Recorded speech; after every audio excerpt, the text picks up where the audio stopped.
It's Fitz. I hope you guys are having a very happy Tuesday. Mine is super excited because I am sandwiched in between two very exciting events. Number one, I had my awesome interview with Coach Steve Spurrier yesterday, which I'll talk a little bit about. And then tomorrow, I get on an airplane and do what I love to do. I go flying over to the West Coast so I can announce a race. Lake Havasu half marathon and 5K is taking place this weekend live in person in Arizona. And I am freaking stoked. The race will run along the Colorado River. It's right next to the actual London Bridge. Hopefully it will not fall down. And I'll be announcing with Rudy Novotny, which is super exciting. And we have all of our friends coming in, not all of them, but many of our friends coming in. So if you haven't registered yet, I think the website is runhavasu.com. We're still taking registrations, and if you want, use our discount code Team Noisy, and you can save on registration. But whatever, I would pay like $1 trillion to announce a race or participating in a race at this point. And I actually have participated in a couple races recently, which I'll tell you about. But I'm super excited for this weekend and this week. So starting with yesterday, the interview with Coach Steve Spurrier, legendary athlete and coach for the Florida Gators, South Carolina Gamecocks, Duke Blue Devils. He's been an NFL coach, Heisman Trophy winner. That was really wonderful. And we had a great on-camera interview, but as he sat down upstairs in his restaurant, so he has a new restaurant that's being built right now here in Gainesville, Florida. It's called Spurrier's Gridiron Grill. And we conducted the interview upstairs in the sports bar area called Visors. And it's a knockoff of his famous visors that he wears, or the namesake of. But we had a really great talk on camera, but we also had a really great conversation before the camera started rolling. And this is one of the golden nuggets that I took from Coach. And he was telling me that when he was coach of Duke Blue Devils, and Duke had not won a conference championship. I think they had either never been to a bowl game or it had been forever. But his wife, Jerry, found an article in a magazine, and it said like 7 things to do to be successful. And one of those bullet points was to make a list of things you'd like to accomplish. And so Jerry Spurrier passed this along to her husband, Coach, and Coach went to the seniors on his football team and said, hey guys, let's make a list of things you would like to accomplish. And so they put in very special, very specific items. One was, we want to go to a bowl game. And again, they hadn't been to a bowl game either never or in a while. I can't remember. They wanted a winning season, which he thought, okay, doable. We can aim for these things. And then they threw out and said, hey, we want to win our conference championship, the ACC. And Coach thought, well, we should really be putting things on the list that are attainable. And I guess in his mind, he didn't think that was. But they said, no, Coach, we want to win this conference. And sure enough, they did. They bullet pointed out their list of to-dos, their wish list, their want list, their demands. And then they went out and they conquered it. And so that's kind of how I live my life. I have a very specific list of things that I want to conquer. And I work hard to conquer those things on my agenda, and worked for Duke. It worked for Coach in many categories of football success. And so I wanted to pass that along to you, as if there's things in your world that you want, put them down. Not only put them down, but then put them on the wall, hang them in a place where you can see them. And again, I've operated like this for a very long time. Sometimes I just have the to-dos in my cell phone, but I think writing things down, and then not only writing them down, but sometimes sharing them with the world, makes you so much more likely to do the work it takes to achieve those things. And especially when you go public with your wants, your wishes, your whatever you want to call it, then people may hold you accountable. And if not they hold you account, or them holding you accountable, it might be yourself, because perhaps you won't fall short because you're worried about public perception, right? Even if your public is just your inner circle of friends and family. If you say, hey, I want to lose 15 pounds before June 1st, they may be watching your actions, right? You say, I want to lose 15 pounds, but do you behave like a person that wants to lose 15 pounds? Are you going out to exercise? Are you watching what you put in your mouth? And so Declaring your mission matters, and it's been proven to yield success. And I think going public with it is a really great goal. So that works for fitness, that works for weight loss, which are actually two very different things. It works professionally, it works personally. You know, maybe you don't want to scream at your kids anymore. Maybe you're going to say, hey guys, I am putting it down that I'm no longer going to raise my voice with you. That is a goal for me. And so when people know it's on your list, they may go, hey mom, remember you said, or hey honey, remember you said you weren't going to raise your voice. That may make you a lot more likely to be successful. So I have friends commenting, and I love that. So as I live stream, wherever you are, Facebook, LinkedIn, or YouTube, feel free to use comment section, say hello, because I see the eyeballs that people are watching, but it doesn't show me who. So hi, Jason Warsuma.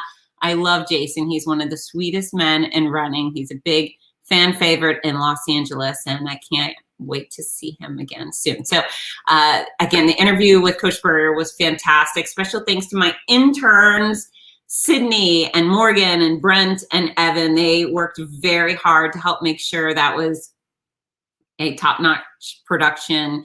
And they're so creative, and they're so clever and hardworking and smart, and I'm so grateful to have them. All four of them are graduating seniors within the University of Florida's College of Health and Human Performance, and I'm so fortunate.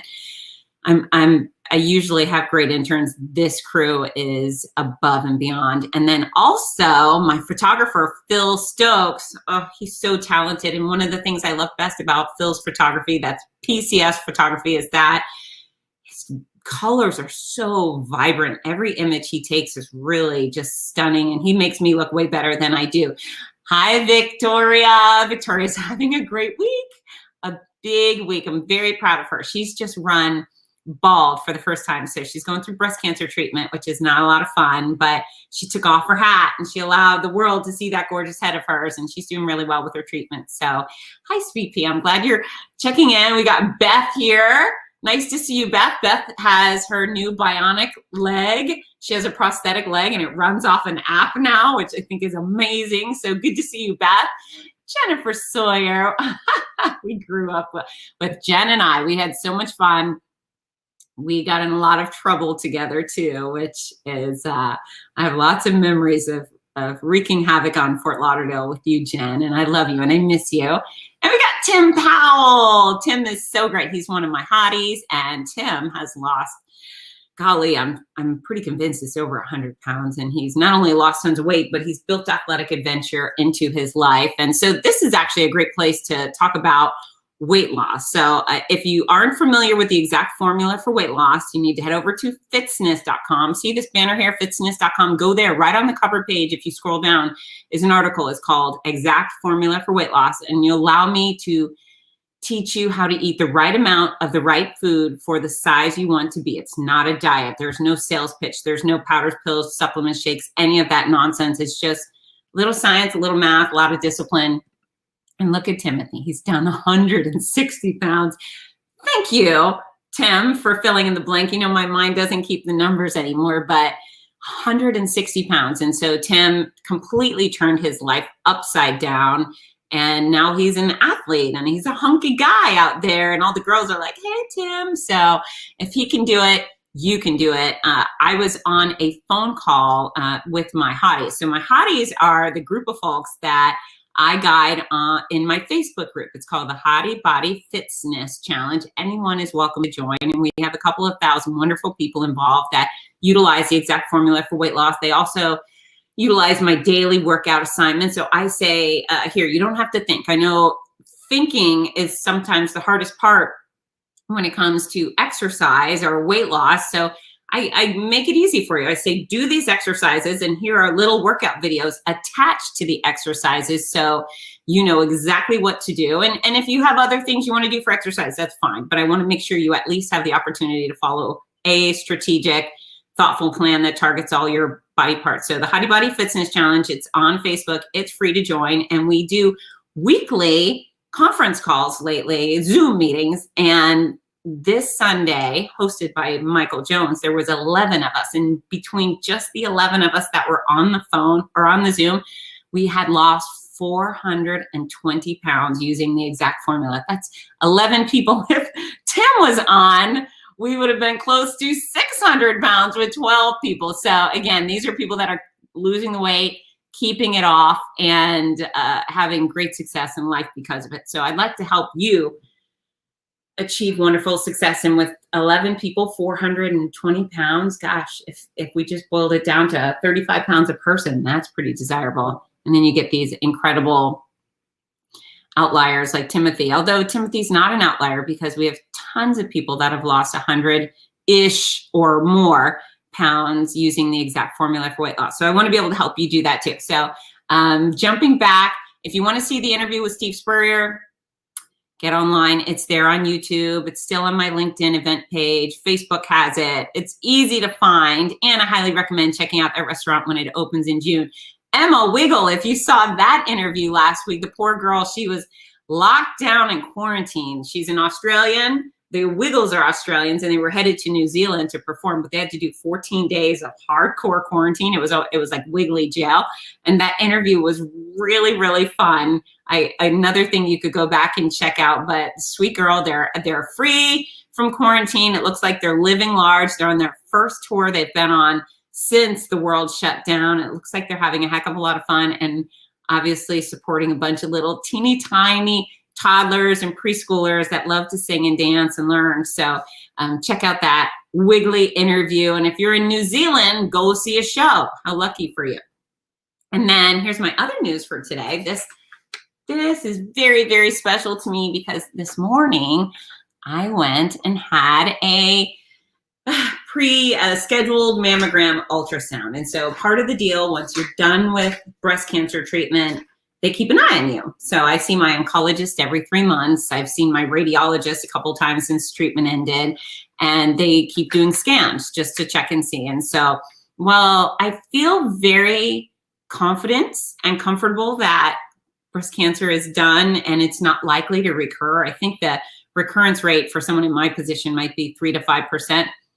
However, I don't get nervous about my scans. However, I plan in advance now. So I had that scan this morning at 7:45, and there were a bunch of people that wanted to meet with me today. And I just said, no, not booking those appointments because I don't want to have to be a guest on someone's podcast with the burden of, oh no, they found something in my scan. So while I don't panic over it, it's something that certainly sits on my shoulder or in the back of my head and says, hey, just maybe it might be back. So I was very happy. We did the mammogram where they squeeze your breasts, and some people avoid mammograms, which is insane to me. And they say, well, it hurts. No, it doesn't hurt. It's slightly uncomfortable for maybe 3 seconds at a time, but it doesn't hurt. So you gotta go get your annual mammogram no matter what. Grown-ups, I think the age now is like 40 and up, but I think much earlier. And I only think that because I have so many friends in their 20s and 30s being diagnosed right now, and it's killing me. It's not okay. Look, I have another friend right here, Kathy Barrett. She is going through breast cancer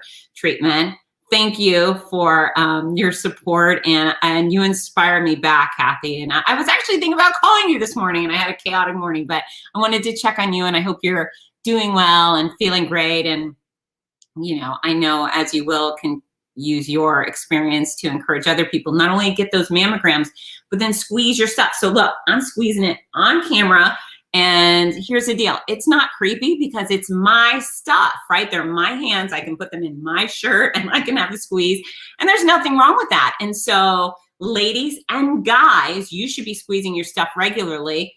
Men get breast cancer too, and it's at a much lower rate, thank goodness for them. But we should all put our hands on our body, and boobs are just boobs. So what else? Your boobs, you can ask your partner to squeeze yourself or your neighbor, whatever you're into. But squeezing your stuff is important. And guys, you're at risk, a higher risk for testicular cancer, of course, because you have testicles. But yeah, get your hands in your pants and squeeze around and have a feel, squish, squish, squish. And if you find something, alert your doctor immediately. There's no reason you want to sit on that information or hope it goes away or put your head in the sand. It doesn't go away. It doesn't go away unless you get it figured out. I mean, luckily, maybe for some people it's a cyst and it does disappear, but the risk of ignoring something that is cancerous is really a bad move. So get those annual screenings, your prostate, your colon, your boobs, your eyes, your skin, all the stuff, and then squeeze.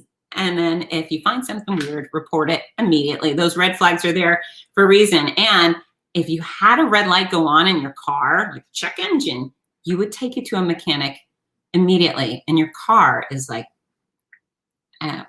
compared to your life, it's pretty insignificant. So squeeze your stuff, squeeze your stuff. Going back to Lake Havasu this weekend, I am crazy excited. So Rudy and I will be there on the microphone. I will actually be there Friday evening, and he's going to be stuck coming with me. I'll have some of my books for sale. So if you haven't gotten my Noisy Cancer Comeback, my memoir yet, I will be there at the expo, and you can buy a copy, and I will sign it, and I will write something sweet, and I will bring the little stickers so you get your gift with purchase. And perhaps we can have some non-germy hugs. We'll see what the rules are, but I'm a hugger. It's going to be very hard not to hug people around town. Maybe we can't hug at the race, but we can hug at the hotel or something like that. We'll see. But Lake Havasu, half marathon 5K this weekend. Register. It's Team Noisy as your registration code.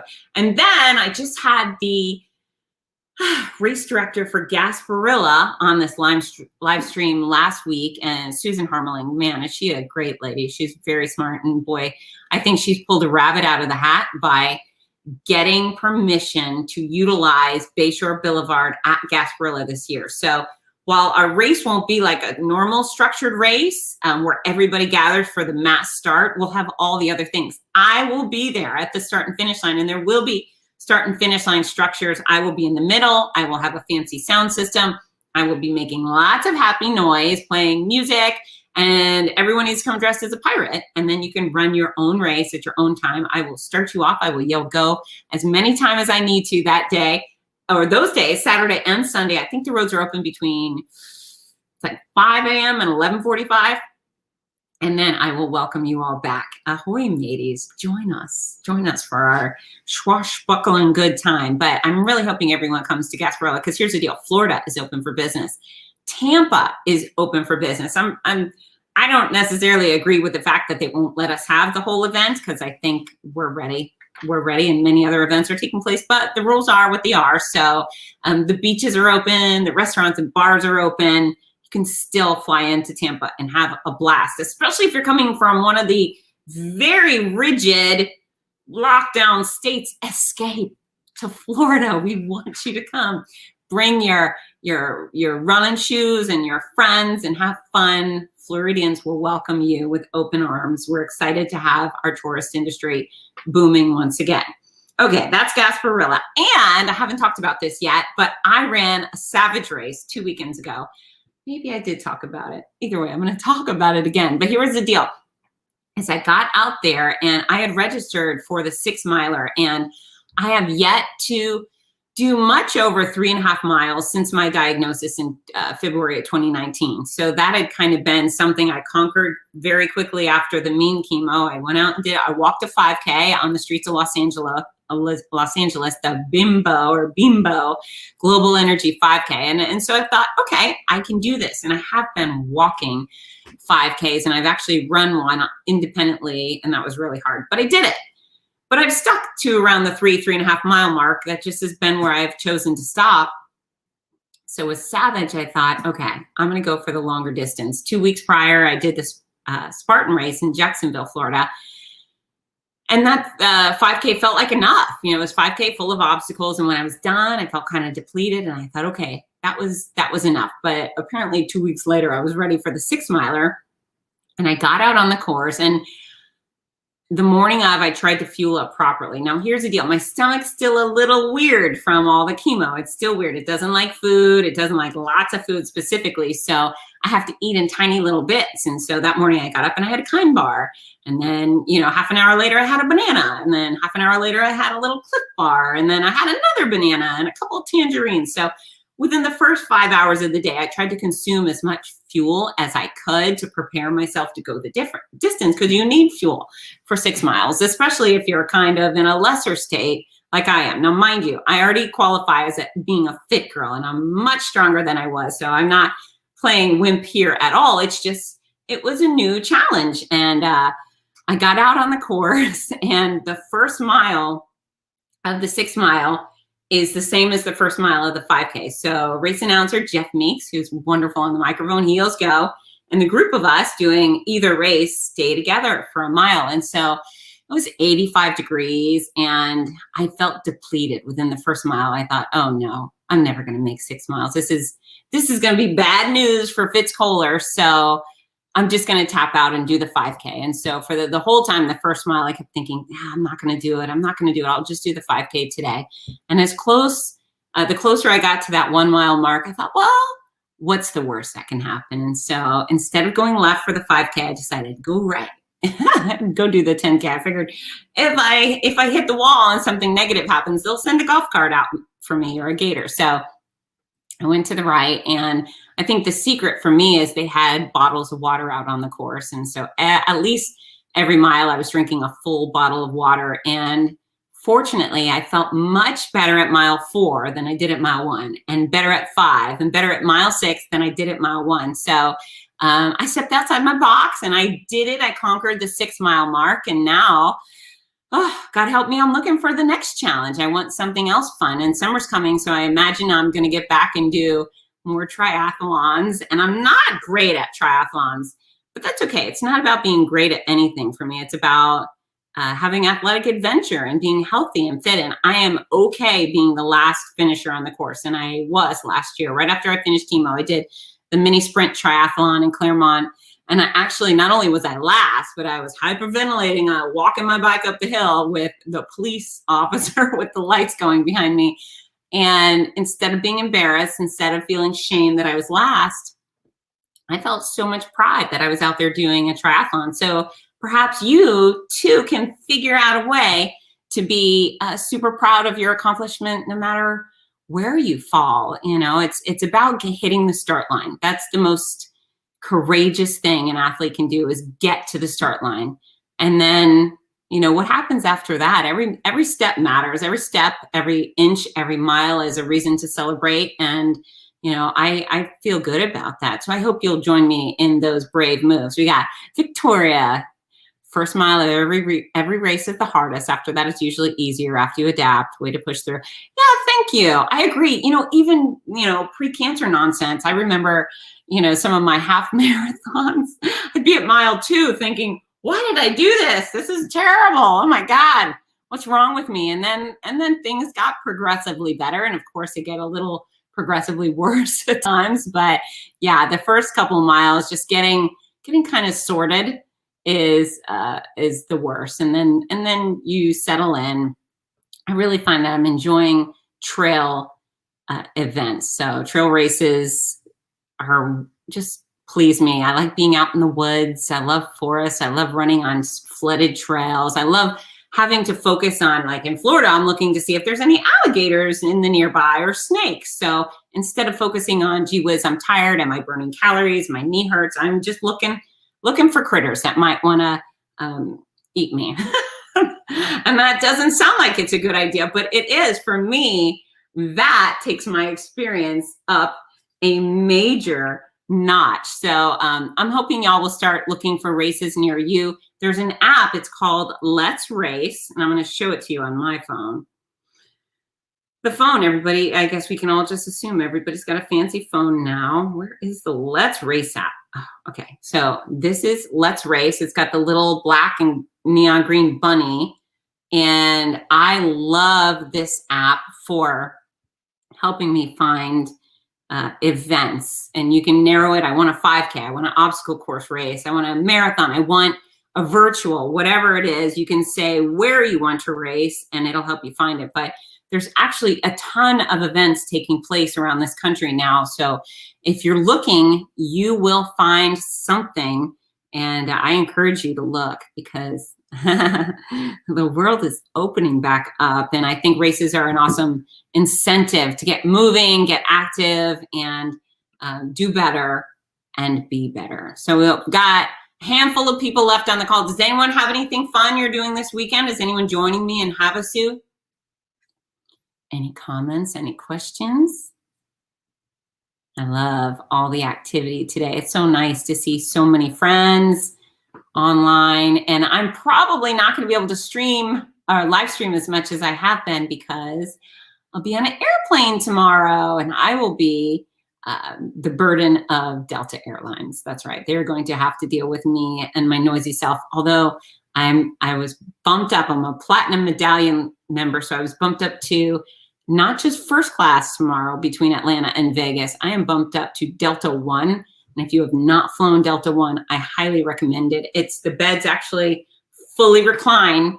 The chair is fully reclined into a bed and have a remote control for your TV. It's very, very cozy. So looking forward to that. Yay me.